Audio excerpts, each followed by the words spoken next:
आज जो घटना को लेकिन कांग्रेस विधायक दल तरफ एक मुलतवी प्रस्ताव आसाला से संपर्क में आज आलोचना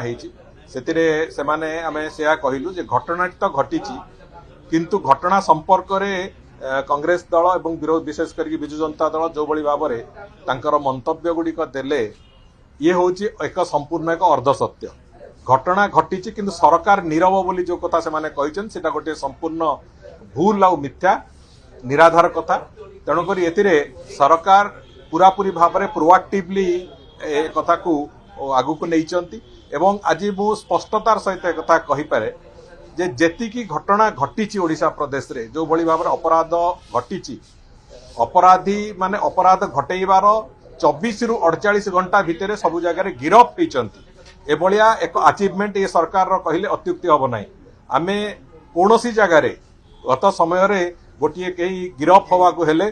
थर्ड फ्लोर रु परमिशन दरकार पड़ूला ताको गिरफ करू कि न करू आज तारीख रे स्वच्छतार सहित एवं निजर सामर्थ्यर सहित ओडिशा पुलिस तार निजर काम करिवार प्रक्रिया आरंभ करछि एवं जेकोसी घटना एवरी होली रे जो घटना घटला से बाबद उत्थापन करुले होली रे 6टी घटना घटीला सबुठू ठीक कथा हूँ 15 तारीख दिन घटना घटीला 16 तारीख राति सुधा समस्त अपराधी गिरफ हेले एभलिया निश्चित भाव में एक बड़ अचीवमेंट ए पुलिस विभाग पाई एवं सरकार से भली भाव में जो गोटे दुईटी दुर्भाग्यपूर्ण घटना घटी से घटना जो नाबालिका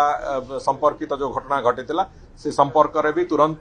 जो आसामी से गिरफ होती एवं ताकू कोर्ट फॉरवर्ड कराई एवं कन्विक्शन रेट बढ़ी सबु दिगरु विभिन्न प्रकार जो 8टी प्रमुख अपराध दिग अच्छी से अपराध गुड़िक ओडिशा रे एई पीरियड भितर 9 मास समय भितर तार अपराध हार कमी तेणुक आम आशा करुचु जो दिगर एवं सबुठु बड़ कथा हूँ पुलिस विभाग को सशक्त करने इंफ्रास्ट्रक्चर दृष्टि हो संख्या दृष्टि हो अपॉइंटमेंट पाखापाखि 2020 रु बंद थिला 16,000 पदवी खाली थिला 16,000 पदवी पाखापाखि 6,000 पदवी पूरण करने प्रचेषा सरी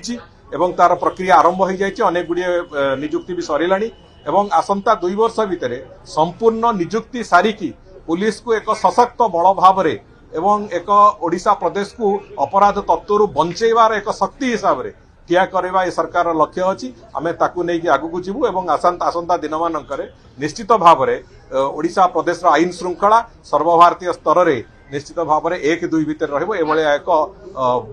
लक्ष्य धरिकी ये सरकार भारतीय जनता पार्टी सरकार आगू को जीवा आरंभ।